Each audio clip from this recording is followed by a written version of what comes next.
व्यवस्था के अनुसार करीब 8,80,000 साल पहले श्रीलंका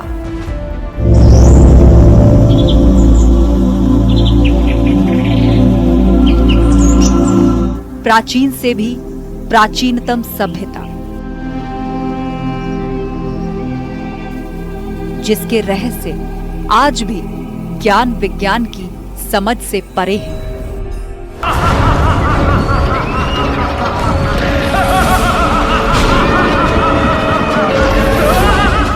तब इसी श्रीलंका पर एक अत्याचारी राजा रावण का राज हुआ करता था।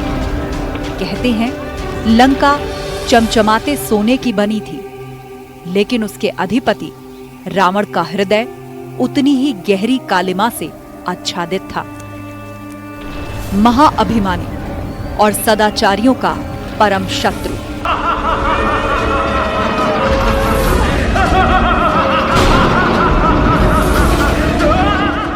विप्रधेनु सुर संतहित लीन मनुज अवतार, निज इच्छा निर्मित तनु माया गुण गोपार। प्रभु राम जी का जन्म धरती से अत्याचार करने उनका मुख्य उद्देश्य बताया नहीं। ये कहा देवताओं से कि मैं आपके लिए ही ये मानव रूप धारण करके और पृथ्वी को असुरों से हीन करूंगा। जब हुई धर्म की हानि, बाढ़ही असुर अधम अभिमानी, तब तब धरी प्रभु विविध शरीरा, हर ही दयानिधि सज्जन पीरा।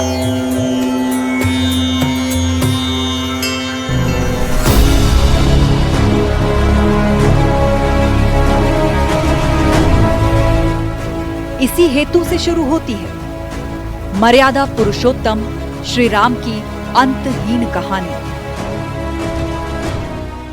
है भगवान क्या रमन्ते योगिनो जस्मिन् नित्यानंदेक्षिदात्मनि इति राम परिणासु पर ब्रह्मावधि। भगवान का अवतार रावण को मारने को हुआ, राक्षसों को मारने को हुआ, ऋषियों को दर्शन देने के लिए हुआ। इसी प्रकार से मानव अवतार जो है मनुष्य को शिक्षा देने के लिए हुआ। श्रीलंका से करीब 3,500 किलोमीटर दूर कौशल राज्य की राजधानी साकेत।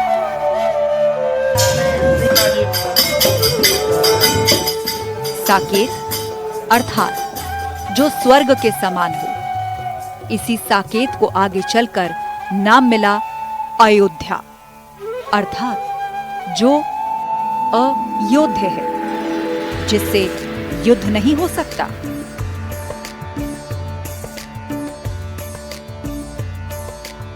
अथवा जिसे युद्ध में पराजित नहीं किया जा सकता। इसी अयोध्या नगरी का समीपवर्ती है श्रृंगेश्वर धाम, यानी मखौड़ा धाम। यह श्रृंगी ऋषि की तपोस्थली थी।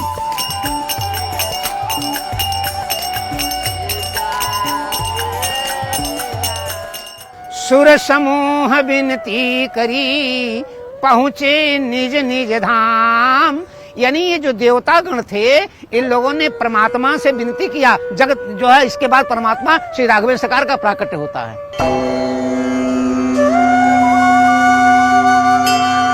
अर्थात वो क्षण जब धरती से अत्याचार को खत्म करने के लिए जगदाधार प्रभु रघुकुल में प्रकट हुए।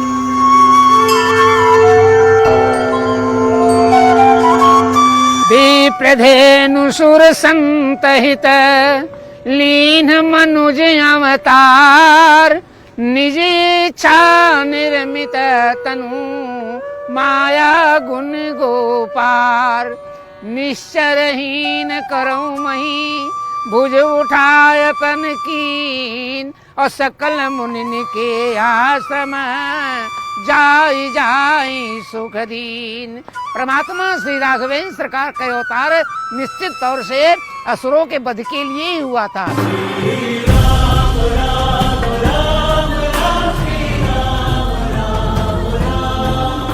आज का दिन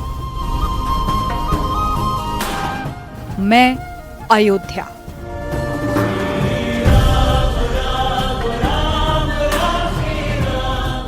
आइए एक नए कोण से, नई दृष्टि से आपको दिखाती हूं मेरी गाथा।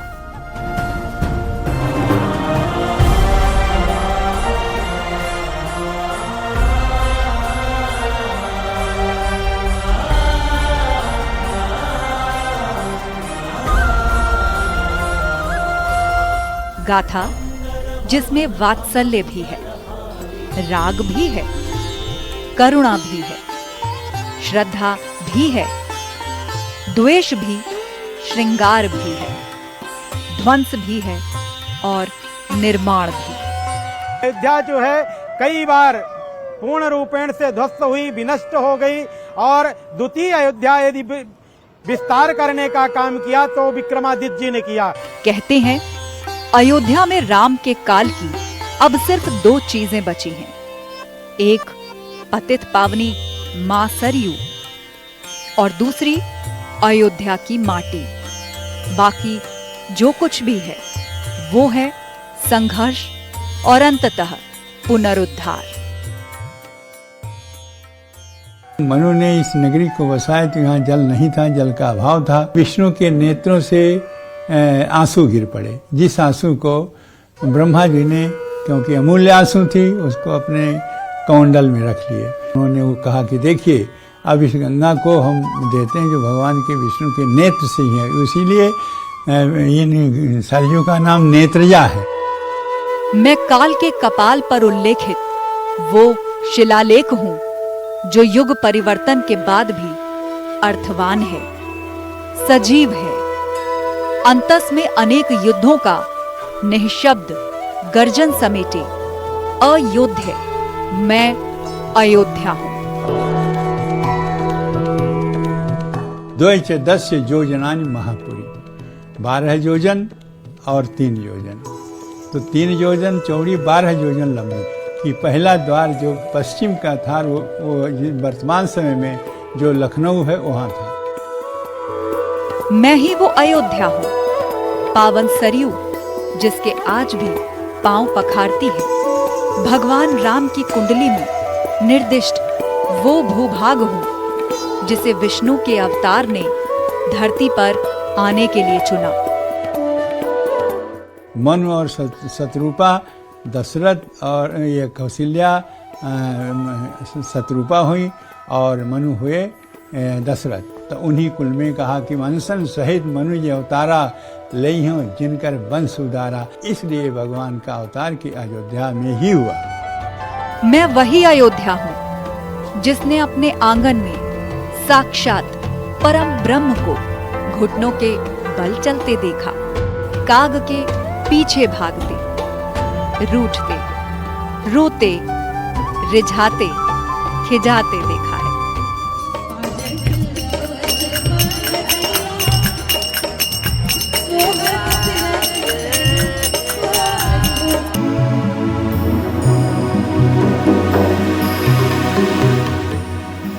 राम को आधार बनाते ही मेरी कथा का प्रारंभ युगों में पीछे चला जाता है। सतयुग में स्वयं वैवस्वत मनु ने मेरी नींव रखी। सूर्यवंशी राजाओं की मैं राजधानी थी। वर्षों तक चले राम राज्य के बाद जब श्री राम ने जल समाधि ले अपनी सांसारिक लीला समेटी, तभी से मेरा स्मित, मेरा हास्य, लास्य और श्रृंगार भी तिरोहित होने लगा। एकाकी रह गई मैं, जनरव रहते हुए भी सुन मन से उजाड़ हो चली।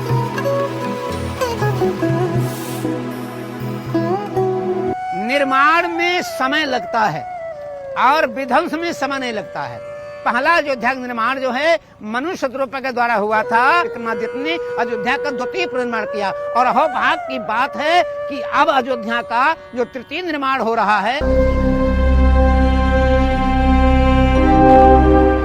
मुझे मेरा हास्य, लास्य और श्रृंगार वापस देने के प्रयत्न नहीं हुए, ऐसा नहीं है। भगवान राम के स्वलोक गमन के बाद उनके यशस्वी पुत्र कुश ने एक बार फिर भग्न भवनों, प्राचीरों, तोरणों का पुनर्निर्माण कराया। इसके बाद मैं अयोध्या सूर्यवंश की 44 पीढ़ियों के राजकाज, उत्थान, अवसान की साक्षी रही। युग बदले, सदियां बदली, इतिहास बदलता रहा। कुछ नहीं बदला तो वो है मेरा अस्तित्व। यद्यपि निःसंदेह ये अस्तित्व पूर्णतः वही और वैसा नहीं रहा जैसा कथा के प्रारंभ में था, किंतु यह परिवर्तन कालजनित नहीं था। ये पुनः वैसा ही हो सकता है। बस वह हो जाए जो मेरा सदियों से अभीष्ट रहा है, वही होने की प्रतीक्षा कर रही हूं अपने राम की।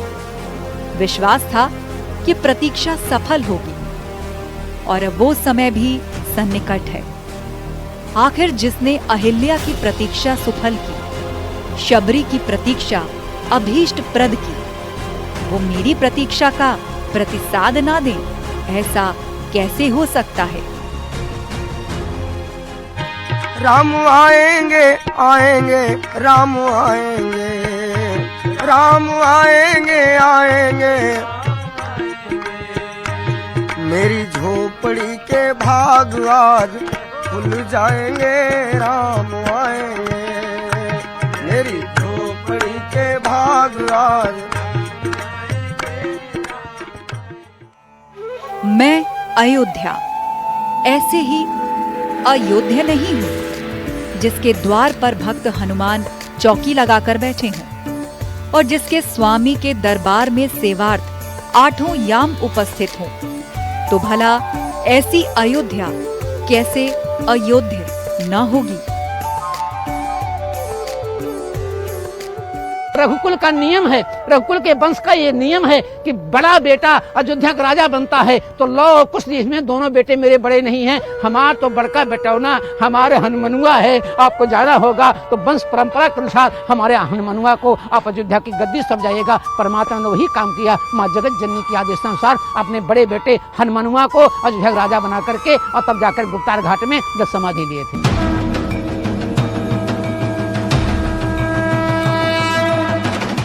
अयोध्या जिसे आप खुली आंखों से देखें या बंद पलकों से, भगवान राम इसके कण कण में दिखेंगे।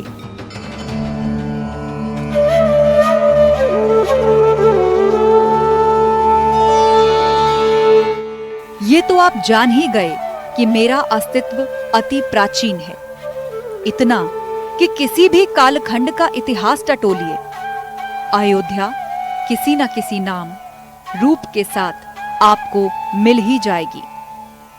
सतयुग में मैं अस्तित्व में आई, बसाई गई। त्रेता में प्रभु राम ने राज किया और वही कालखंड मेरे चिर अस्तित्व, चिरंतन पहचान का मूल कारक बना।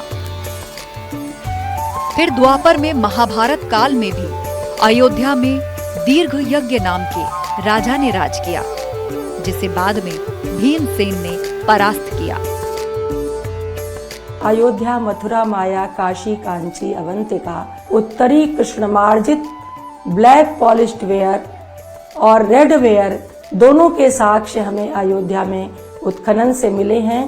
पुरातनता लगभग 7000 ईसा पूर्व तक जाती है।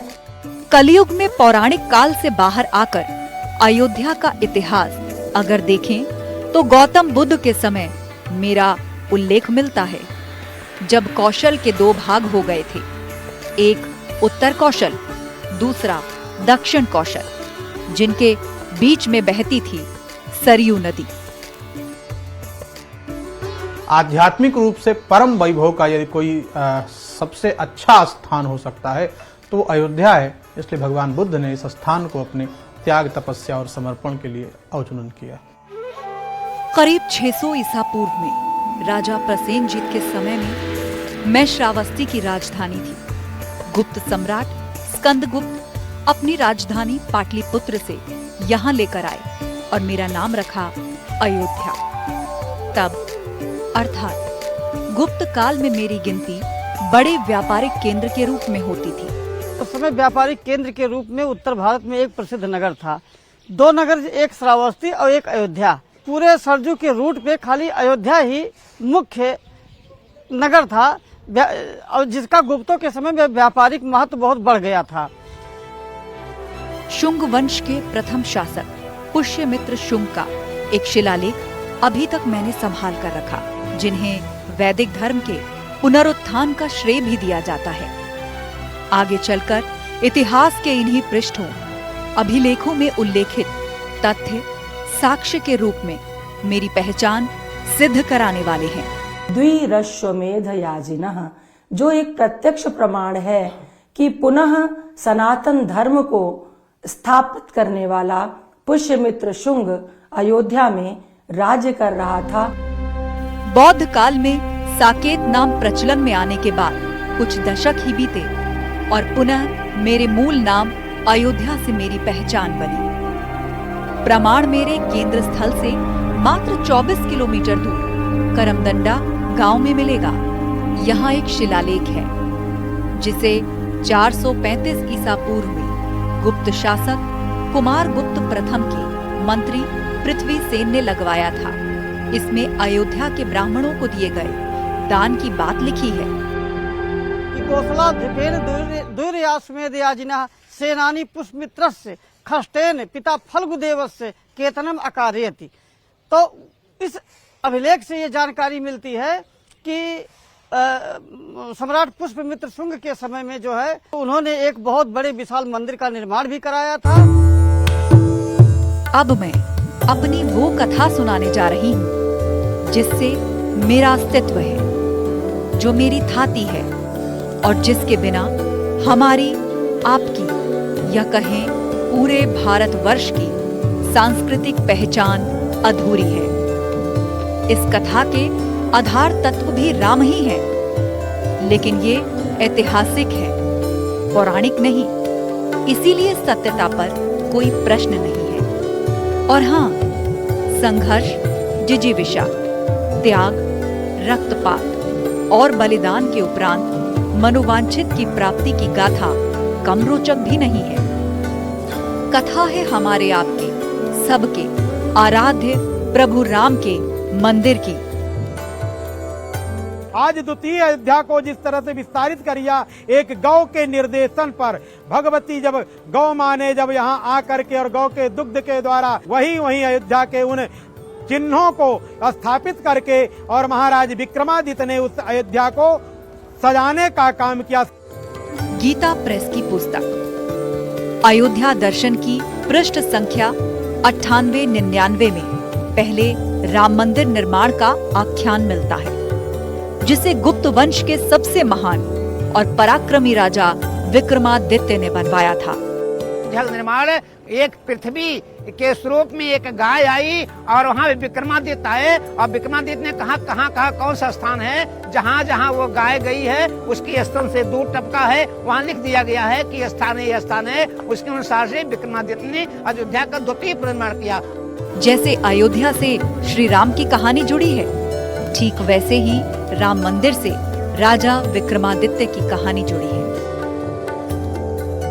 साक्षात प्रयागराज खुद आते हैं, प्रयागराज आकर के और अपने आप को पवित्र और अपने आप को धन्य समझते हैं अयोध्या आकर के। इसलिए उसी समय से विक्रमादित्य का यह नेत्र खुला और विक्रमादित्य आकर के वह प्राचीन अयोध्या को खोज करके और अयोध्या को बसाने का काम किया।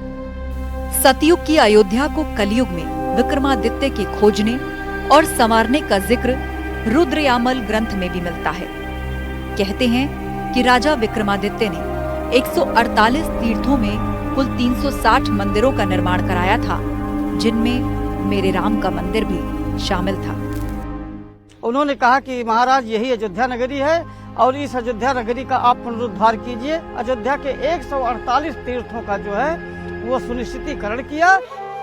मैं अयोध्या भारत की 7 मोक्षदायिनी पुरियों में से एक थी, लेकिन नियति को शायद कुछ और ही मंजूर था।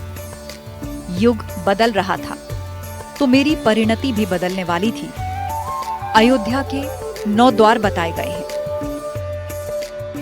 उस दृष्टि से ये देह भी अयोध्या ही है, जो रोम रोम में रमता है, सर्वत्र जिसका वास है, जो नित्य विद्यमान है, ऐसी सनातन, शाश्वत, सार्वभौम, प्रत्येक काल में स्थिर अथवा समीचीन और नित्य प्रासंगिक सत्ता श्री राम है।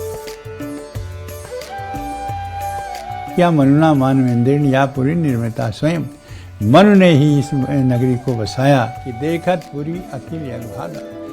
ये दूर से ही इस नगरी को देख लिया जाए तो जन्म जन्मांतर की प्रायश्चित जो है समाप्त हो जाती है। ये तो देह भी एक प्रकार से अयोध्या ही है, जिससे लड़ा नहीं जा सकता, यानी जिससे जीता नहीं जा सकता, वो अयोध्या है।